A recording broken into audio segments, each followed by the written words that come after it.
All right. So I decided to do something that fit into the topic that we've already hit pretty hard this year, which is hunger. What I really wanted to investigate is, and we've talked about it from one other direction in terms of just meal planning, but I wanted to see how different variables, how things that we may not have really looked at together as a group, how they actually segue into the creation of hunger. So I found something that I initially, after going through the entire study, spending hours kind of breaking it down, I almost said, this isn't worthwhile. This isn't that big of a deal, and moved on to something else. But then I looked at it again and I thought, no, this is really kind of foundational. There's a super, super good lesson here. So I'm going to show you guys a couple things at the end that I think really tie into some very skillful life learning lessons on any kind of behavior change. But what I want to start out by doing is showing you exactly how the brain creates hunger, creates the sensation of hunger, how we perceive it, how our brain gives it the meaning of different levels of intensity. And then, as I prompted a little bit in my post, how we can therefore potentially change it. And so there really is some cool stuff here. Let me get right in. Two of the hardest classes I ever took, it was actually 4 classes, was part of a pre-med allied health physical therapy degree, and it was neuroanatomy and neurophysiology. Just some of the hardest stuff you could ever learn. That's why neurosurgeons make the big bucks. But I'm going to go through some things here that we're not going to really dwell on, but I think just their sheer complexity will number one, show you why it's a big deal, but number 2, show you why it's important to figure out at least what can serve us with our lives and our goals. So this particular study, number 1, it was published in the Journal of Obesity, which is a preeminent nutrition journal. A lot of great research there. But they did fMRI studies and backup PET scan studies because they both look at things a little bit differently in the brain. And what they wanted to do is, of course, with that kind of imaging, look in real time at what's happening in the brain. What parts of the brain are being stimulated when you give somebody certain cues trying to elicit hunger, and how does that compare in a couple different contexts? So let me just kind of read their right out of the gates initial stated objective. To explore the neuroanatomical sites of eating behavior, we have developed a simple functional magnetic resonance imaging paradigm to image hunger versus satiety using visual stimulation. Though the way they put this together, well, first of all, before I get to the methods, this is something they ended with. So I gave you their very, very first premise statement, and then I want to read to you what they said at the very end after presenting the entire study. With the progress made in neuroanatomical imaging and the discovery in the applicability of endocrine tools that modulate calorie intake, we believe that a translation of molecular and animal-based concept of satiety control into human physiology and pathophysiology will be an elementary step toward the development of novel strategies for prevention and treatment of obesity. So what they're saying is, number 1, this kind of study is in its infancy. There haven't been a lot of studies done like this, and they took a very unique angle toward what they did, and they consider it a good step in the chain toward creating some, as they said, novel strategies. But remember what we talked about, if you were here, when we were going over the insulin and glucose blood sugar theory of hunger. Is all of hunger premised just on changing blood sugar? Is it hormonal when you get into the neural gastric loop, leptin, ghrelin? It's, all of those impacts, blood sugar levels, all of those impacts on the hypothalamus in the brain and how that controls hunger. Then we got into looking at just how to manage hunger for sustainability, some mindfulness, and some biofeedback mechanisms. They're not touching any of that on the application side. These researchers looked foundationally at just where it's happening in the brain. And if we can recognize and compare why it's happening there, maybe we can change that.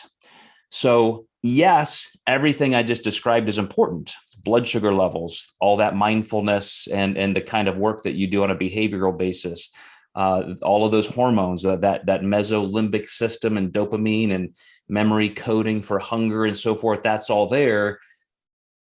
But might there be a better way to control it by simply looking at neuroplasticity, looking at how you control it in your brain?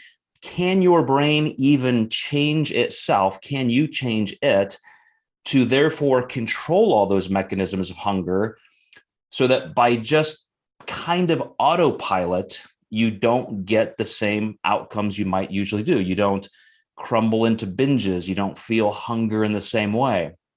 So again, I had to really read through this over and over and over again to get at what I think is most important. One of the limitations of the study is they only had 12 subjects, probably just, based on who was doing the studies. I know grad students and so forth who do a lot of these things, kind of pioneer the study or put it forth with professors in committees and so forth for school. It is what it is. You don't always have a million different subjects, but they had 12 lean, healthy males. And by healthy, the BMI was pretty lean and normal. They were young, average age 26 and a half. So I'm not sure that matters. You have 12 young male healthy brains, and this is what we're looking at. Perhaps, though, it would be different if you had people who were obese, people who were genetically disposed to obesity, maybe a cross section. These are some of those studies that could come after to really bifurcate out a little bit more meaning. But nonetheless, I think you're going to see that they came up with some really good conclusions. The way they did this study, they did three things. First of all, they had these subjects fast for 14 hours. At the end of 14 hours, they applied the intervention, which I'll explain in a second. Then after that was all done, days later, weeks later, just sometime when it was safe to make sure there was no crossover, they did a 1 hour eat all you want pizza meal. And then after that, now these subjects were sated. Instead of being hungry from a 14-hour fast, now they were full, and they repeated the exact same test with the fMRI and PET scans. So what they were doing in this visual context, which they even noted something that was pretty cool, and an actual specific reason. The first time I read through this, I thought, well, gosh, there's actually kind of a cool application point here. They may not even have intended to do that, but then reading later, they kind of did. They had 50 food and 50 non-food pictures. And what they would do is they would show these pictures for 45 seconds. So like a food picture, you have to look at that for 40 seconds. Then to kind of wash out your frame of mind, so to speak, they would have them do 30 seconds of an intentional task, like, hey, play this little memory game or read this poem or something. And then they would just kind of rest for 15 seconds, and then they would do the next picture. So that way, again, you're not thinking of that last thing you did. So the total test took about 31 minutes. But the point that I thought was kind of interesting here is when they were looking at what's happening in the brain when you just look at a photo, what I initially thought of is, we know that your brain cannot differentiate between what you are looking at and what you are thinking of. And this is important to me as an application point. I don't know if you guys will think this is a big deal or not, but But consider this, once again, what you think and what you see, your brain can't tell the difference. That's why we are so good at self-delusion. That's why we are so good at believing what we want to believe and not the facts presented to us. It's why hypnosis is possible. It's why mass delusion is possible. It's why believing in things that have zero evidence is possible. It's why having an imaginary friend is possible, because we are, again, we create these things. Makes me even think of kind of lucid dreaming. Have you guys ever been kind of in between sleep and wakefulness, and you have this weird dream, it's so vivid, then you wake up and you go right back in it, and then you're kind of aware that you're dreaming, but you're still in it, and so forth? Like, that's, again, your brain creates this reality. And there are times sometimes when I'm doing that, when I'm literally like, I think I'm there, like I'm seeing this, I'm feeling this is really happening.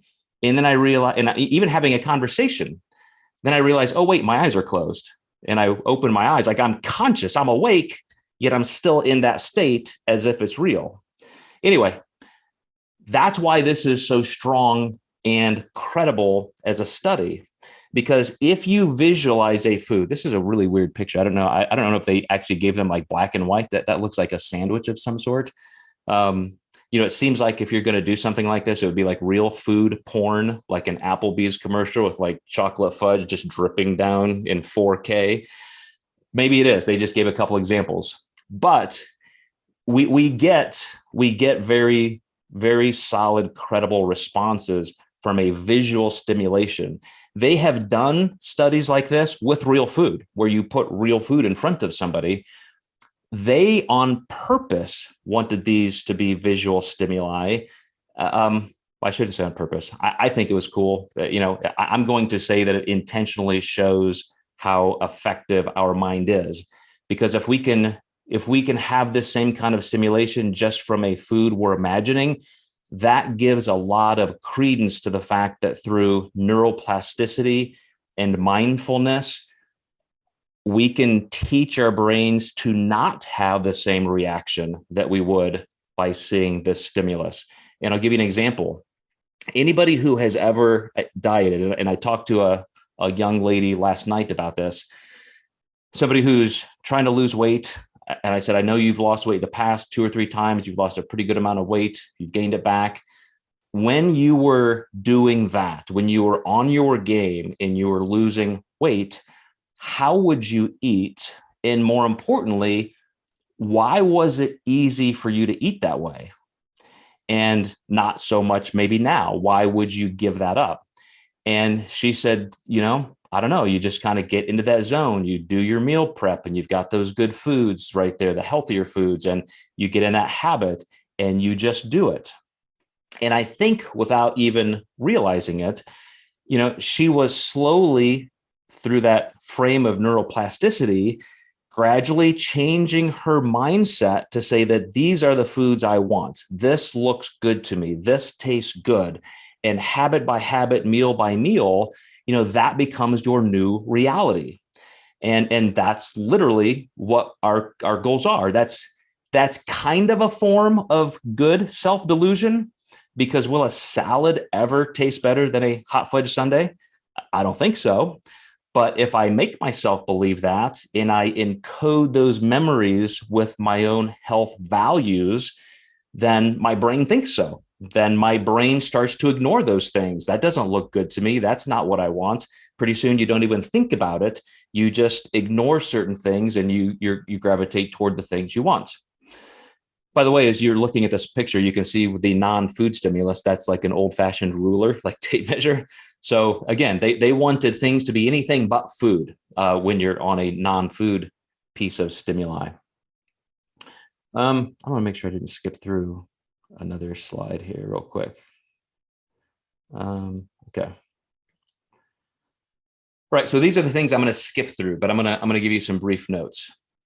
The 3 things they wanted to look at. First of all, before you read through some of these neuroanatomical terms, just look at the headers here. Hunger versus satiety. What's happening in these brains just based on the fact that they had undergone the 14-hour fast, or they had just eaten all they wanted to eat, pizza? What parts of the brain are significantly different in that stimulation when they're looking at these photos?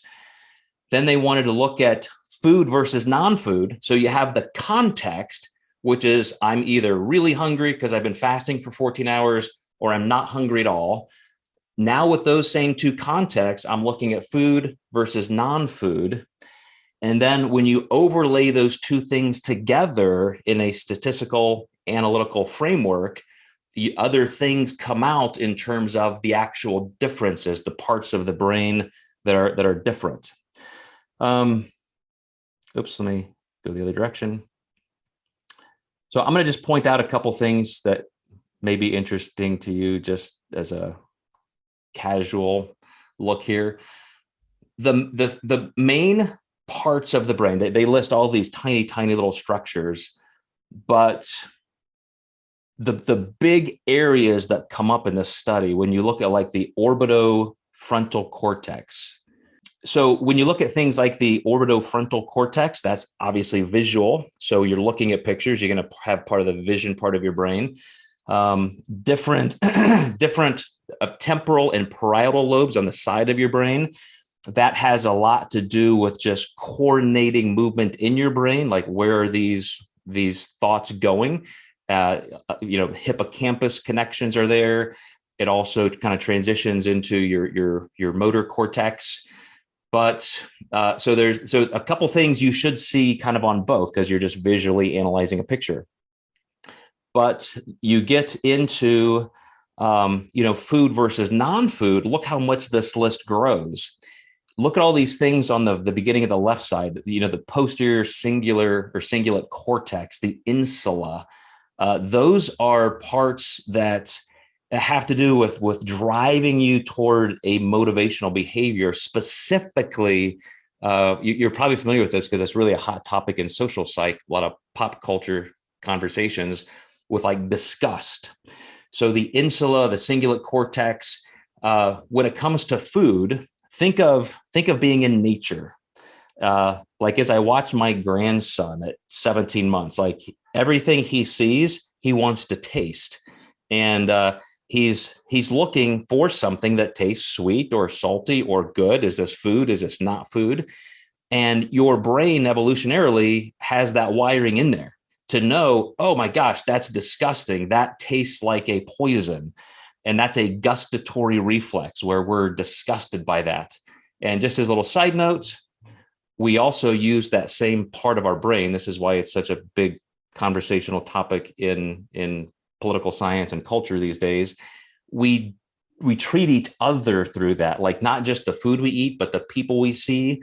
The reason we have in-group and out-group bias, the reason we otherize people different than us, is because we learn to look at other people that we fear as threats, as different than us. And you can learn to hate those people for no reason, just because of their race or their religion or their political affiliation. Oh, I hate those people. You're stimulating, if you're in an fMRI, you're stimulating the same thing here with food. So you either love those people, even though you don't know them, you just love them because they have the same label as you, or you hate them. Same thing with food. You learn to love certain things just based on the associations. So that's a huge part of this is that either I love this or I'm disgusted by this reflex. Then you have, again, some of the other things over here, the cerebellum, the thalamus and hypothalamus, which is going to really control. Remember, that's kind of like the quarterback of the brain. That's going to control whether we move towards something or away from something. We've talked about this a lot, the hypothalamus role in hunger. The cerebellum, so that's movement. It's like, even just sitting there looking at a picture, our cerebellum can be, on call, so to speak, because we're going to move toward or move away from something. And so that's starting to engage movement. But anyway, just showing you that once you get into the food versus non-food pictures, this is where the brain goes crazy and starts going in different directions to differentiate what's happening there, what you're going to actually do with that. Then when it comes to the hunger versus satiety and those different foods, this is where we get the amygdala back in the game, which is threat or non-threat. So you're making kind of a value judgment. You're also, back into the cingulate, which is, am I disgusted by this, or am I, going to move toward this? And so all of that, just to say that those are the probably, if I could divide it into 3 sections, it's the prefrontal cortex, the cingulate region where you're looking at disgust or real attraction. Then you're having all the coordinated patterns with your limbic system, which includes memory and so forth. So this is where we're going to have a chance to talk about neuroplasticity. And then the actual hypothalamus, which is really driving hunger or not hunger. So there's a lot of stuff like that in this study that they actually, to be honest with you, they didn't even go into it that much. I think they just realized there aren't a lot of people who are going to read the Journal of Obesity from that neuroscience perspective. But I thought some of that stuff was kind of interesting, and you guys could connect it to other things we've talked about. So the biggest thing to take away is that the orbital frontal cortices, as I was talking about, the cingulate and so forth, and the insula, they code the reward value. So is this a good food or is this a bad food? And then you're creating this map in your brain of what to do. As soon as I have this feeling, I look at this visual cue, because what if, for example, it was a food picture, yet it was a food I just hate. I don't know, like artichokes or something that, whatever, you just have such an aversion. One food picture could be massive pleasure to your brain, and one could be disgust. But then, as I said, when you get into the parietal lobes, the temporal gyrus and so forth, that's more kind of bypassing that. For the non-food images, you don't have a value judgment you're placing on those. A ruler's a ruler. That's not a threat or not. And so it immediately just kind of goes into more the mechanical parts of your brain to process what to do with that. And likely it's not a big deal. You would just forget that picture because it has no impact on you. So one of the cues, one of the keys is a cue in how much association do you place on that item. We're talking about pictures of food, but remember what I started with, even your thought of a food. Because when you have a thought of a food, or you see a picture of the food, or that food is sitting in front of you on the kitchen counter, your brain doesn't care. Your brain is going to trigger a cascade of potential behaviors just because that region of your brain was stimulated. So again, even if I don't have that food right in front of me, if I see that TV commercial, or I have that thought, I just can't get the thought of Oreos out of my mind. I'm all day long. I can't stop thinking about them. What's probably going to happen? If I'm a typical person, I'm going to find a way to go get a freaking Oreo because I can't get it out of my mind unless I have a way to get it out of my mind. So let me read this final slide, and then we'll chat a little bit. This study doesn't completely confirm or overlap other hunger imaging studies. That was one of their admissions. But the novel finding is that specific central nervous system areas are involved in processing of food versus non-food and relate visual stimuli in different states of hunger and satiety. So this is where I did not put down all of the actual information in terms of the data. If you were to look at fed, not fed, hungry versus sated, food versus non-food, and you look at every single part of the brain I listed there, they actually have values for that, quantified by the level of stimulation that each of those contexts put on that brain structure. So you can go look at all of those. It's, again, you just see the values, +1, +2, +10. But the bottom line is that, of course, hunger matters.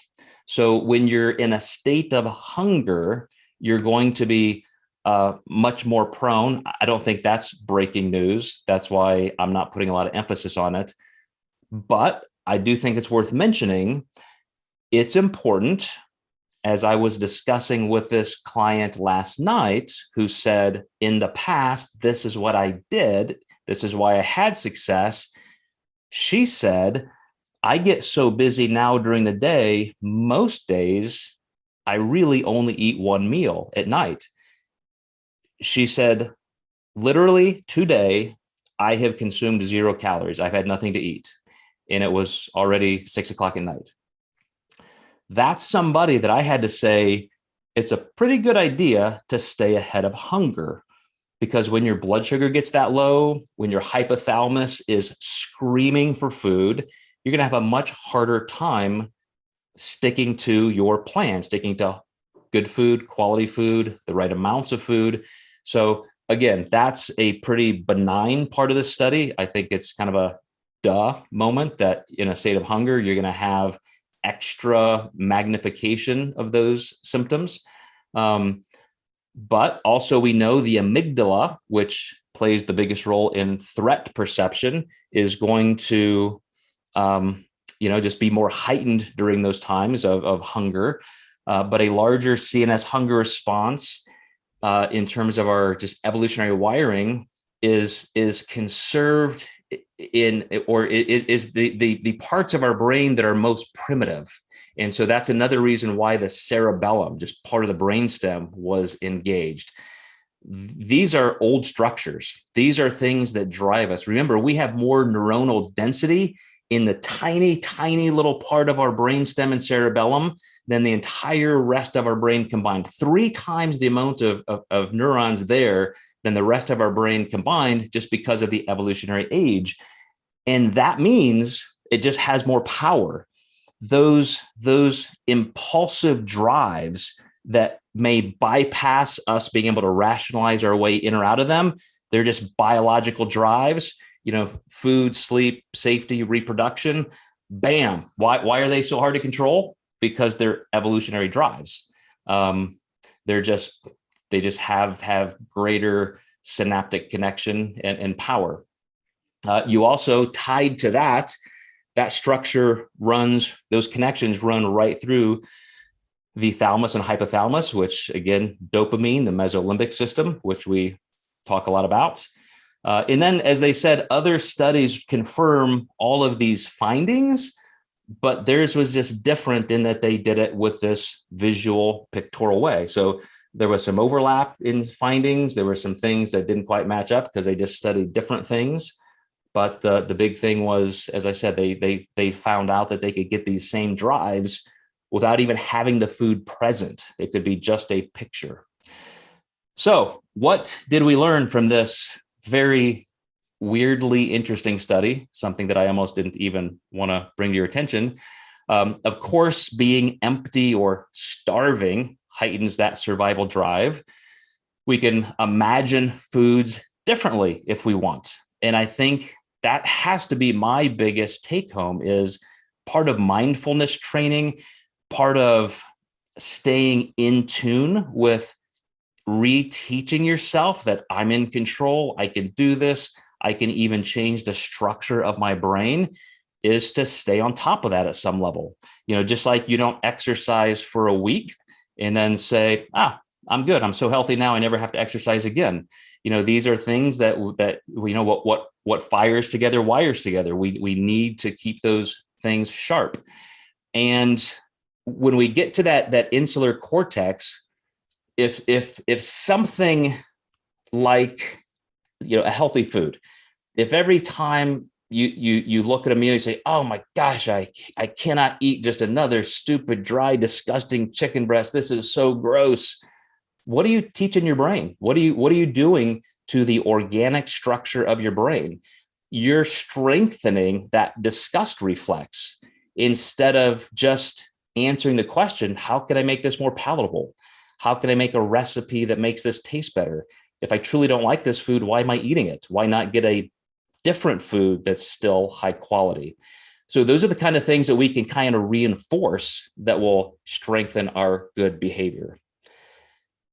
So I think this had some value. Again, just as a reminder in how much control we have over our brain, and then our brain automatically over our behavior. But let me hear from you guys. What questions do you have? Thoughts, questions, anything at all? I think that was it. Yep, last slide. I'm going to stop my share here as you guys queue up. Kevin, what were you talking about? Nice going. That's hot. What are you talking about? Go ahead. Come on. You gotta unmute now. The recording was that's what the nice going is referring to, and that's hot comment is referring to the ruler non-food. I didn't see it in real time, so I didn't know what you're talking about. Well, what do you think? You're a science guy. You're a professor. What value do you think this gives you for teaching nutrition to clients or students? I can't say it's surprising or shockingly new. Not to us, just because obviously we're biased and do this, but there's always there's the practical component when it comes to thinking of safe, non-safe, etc. And there's obviously the behavioral, emotional component. That's obviously the hard part in terms of behavior change. But you have both, because in our context, food is meaningful, but it's also necessary for survival. So you're going to have both those components. And to validate what this has said, and I'm sure others, I would imagine other studies have long before. Otherwise, I don't know why I knew of this prior to, but to be shocked that when we don't eat all day and have that heightened sense of hunger, and to now respond in such a way, much like if you're hypervigilant and always in a stressful state and you overcompensate by eating more or eating in haste, is it that surprising? That's the emotional response and behavior we have created or fall into. Is it that surprising? And I wouldn't think it is, but it's far too easy to say fix it, stop stressing so much. It's obviously not that simple, but that's the hard part of neuroplasticity, is to change those mechanics. But it echoes what you have said previously with the physiology and the psychology of eating, that you still have to understand the language of nutrition and the basic mechanics of how we eat, when we eat, and all the structure of nutrition at that point. So it is both. You can't have one or the other. And that's why for ultimate success, you have to have both the functional and the psychological components of eating. And I think one thing that you may gloss over because of your academic knowledge is I go back to just the cognitive behavioral therapy principle that, if you can name it, you can tame it. If you can visualize something, you can really visually address it better. So even though I did not do a great job of showing an entire picture of a brain and saying, here is your insular cortex, here's your cingulate.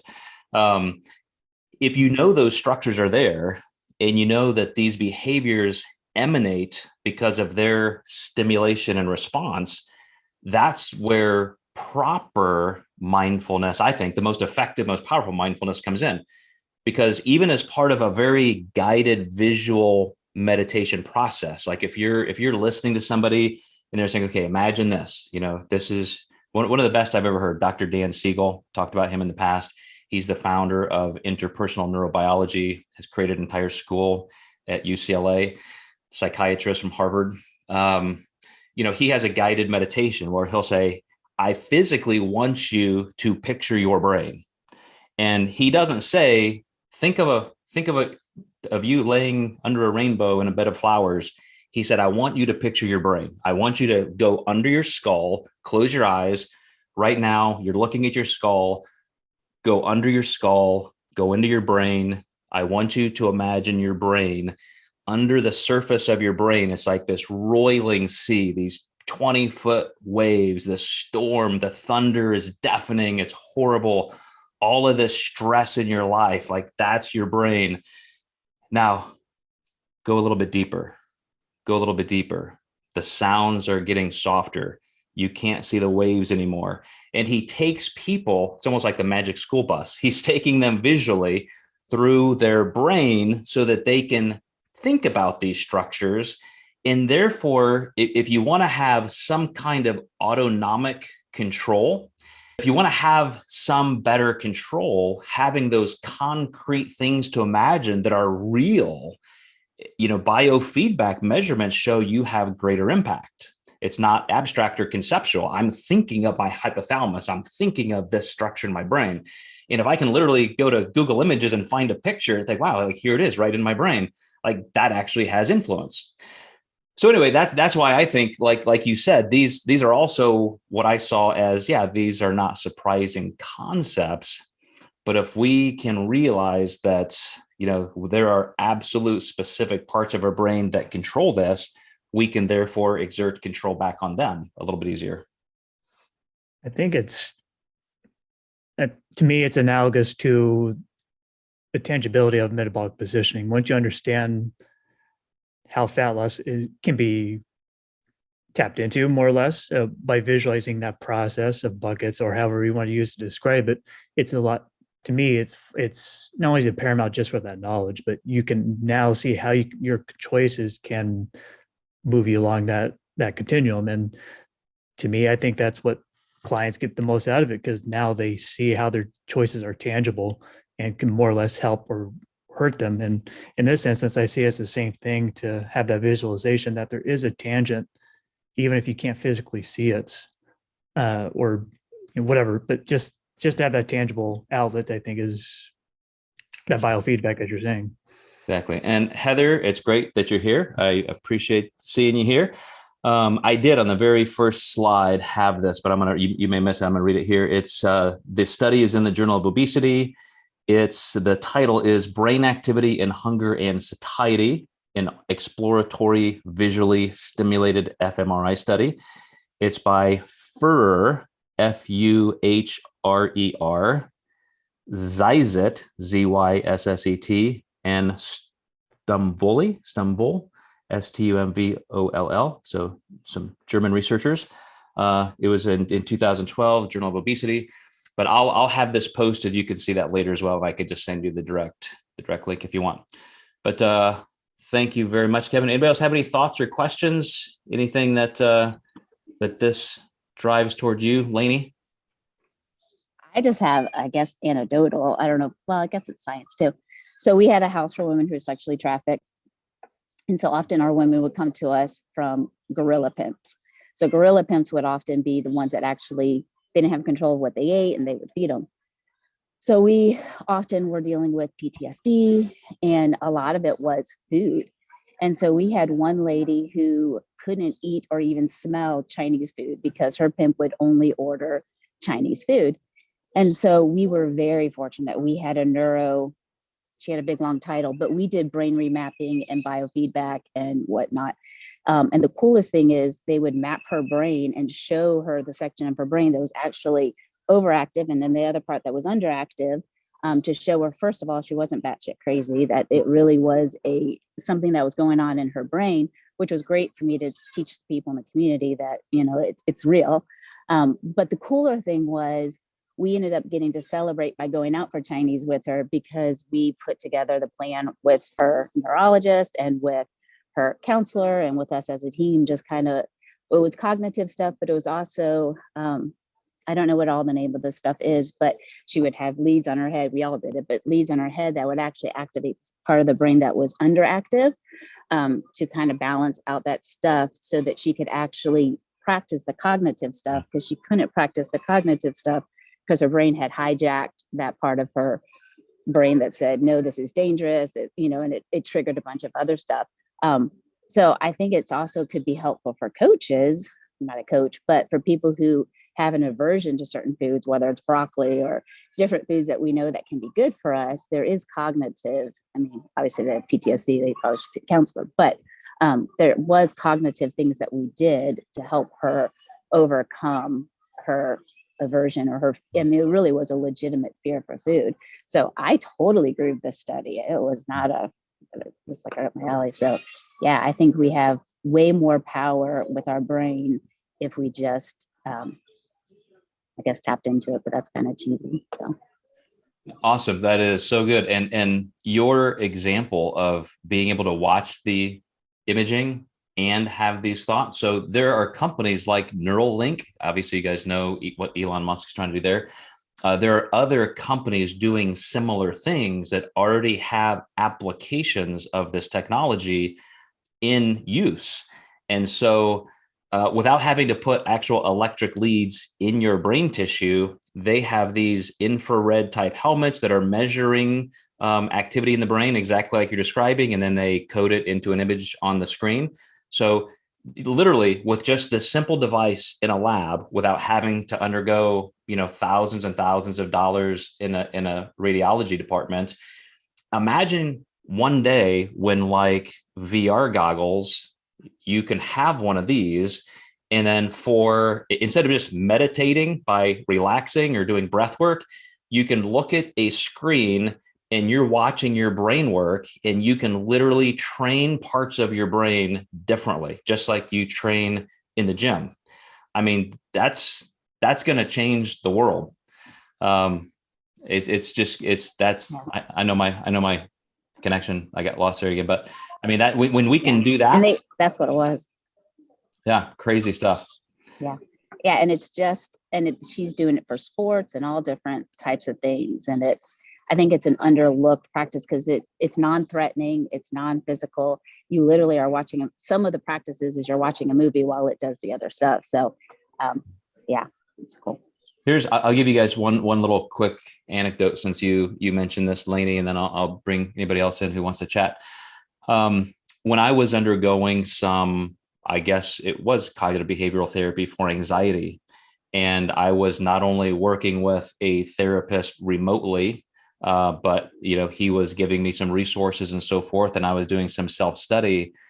I underwent a goal to learn self-hypnosis, and it probably took at least 6 months, but I was able to, in a state of just whatever, just I couldn't sleep. I wouldn't say hypervigilant or agitated, but I was having thoughts that were keeping me up. I could start this process that originally started with maybe a 5 or 10 minute exercise. And I got to the point where I could count to 3 and put myself to sleep. It was literally self-hypnosis, 3 breaths, and I was asleep. I did it in front of people. And then once I had achieved that, I didn't feel the need for it because I didn't need it, right? So I stopped doing that, and I don't think I could do it now. I mean, that did like help me navigate that part of my life, which was good. It was a skill I needed, and it did its job. But just speaking to the point that these are structures you need to stay in motion with and keep in play if you want them. That self-talk matters and so forth. Like you can achieve a lot, but then you can also lose it if you're not careful. But any other thoughts or questions you guys have on this beautiful Friday, at least here in the Midwest, our warmest day of the year so far? All right. Well, I will let you go at that. As I said, if you want a review of this, it'll be on our YouTube channel soon or on our site. Give Steve, our producer, probably till the end of the day. I'll also send that link directly to you, Heather. Amanda, are you going to jump in? Yeah, I just wanted to ask you, because I'm driving. I'm on my way to Richmond right now. Can you post this? Because I lost my connection a lot. Okay. And I would like to, re-listen to the research study. Okay, will do.